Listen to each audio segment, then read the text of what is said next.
inside of the fence, you will see an area that at one time was woods.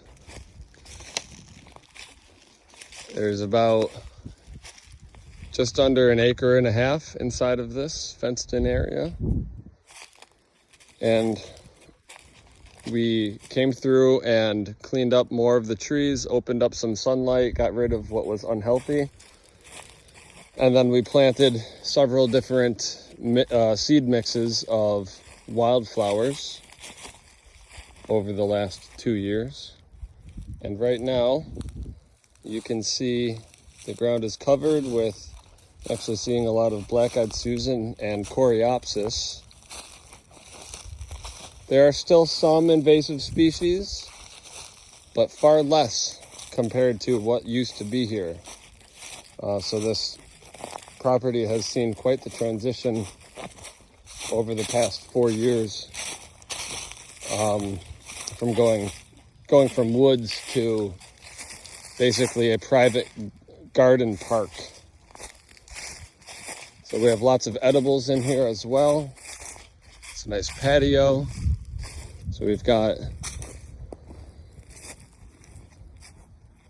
asparagus, some blueberries, a raspberry patch, many fruit trees throughout. Blackberry.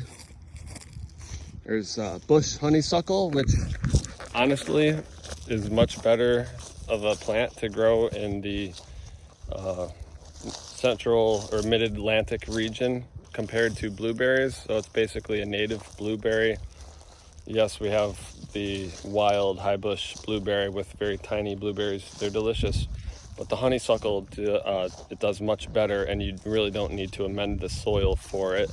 Highly recommend, look it up. It's called bush honeysuckle or haskap.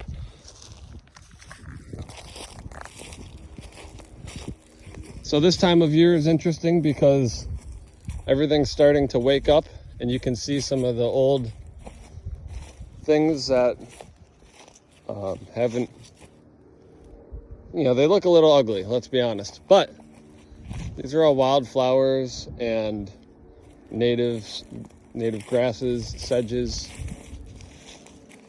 So in a couple of weeks, when things are more leafed out, this area, and as the ground cover starts to pop back up, this area is going to take over. A whole transformation is going to happen here. So these are, what are they?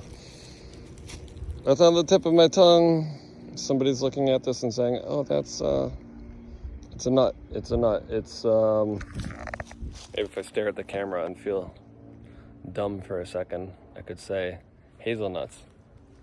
I have a bunch of hazelnuts here. So hazelnut grove.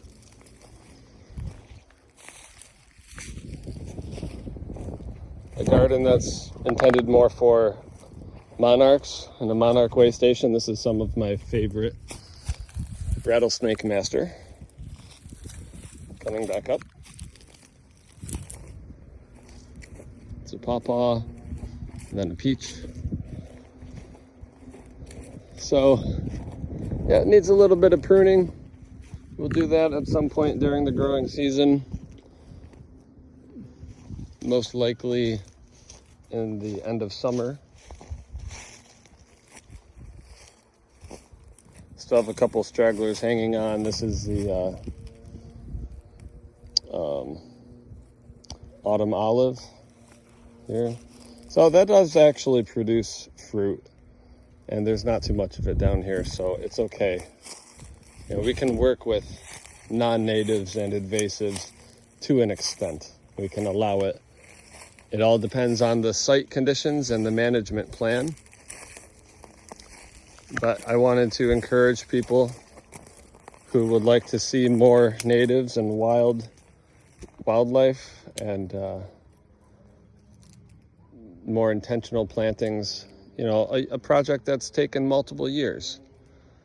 And a lot of sweat and elbow grease. Of course, you know, capital is needed for a project such as this. We do have financing available. Look at this yarrow starting. Love seeing this. Bunch of it just all over the place down here. Some there too.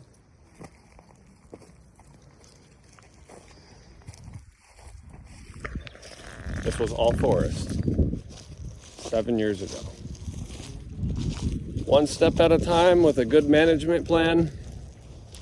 These homeowners are having the time of their life here and couldn't be happier. Well, maybe they could, but they tell me how happy they are. So it's encouraging for me. Hopefully it's encouraging for you as well. Thanks for watching.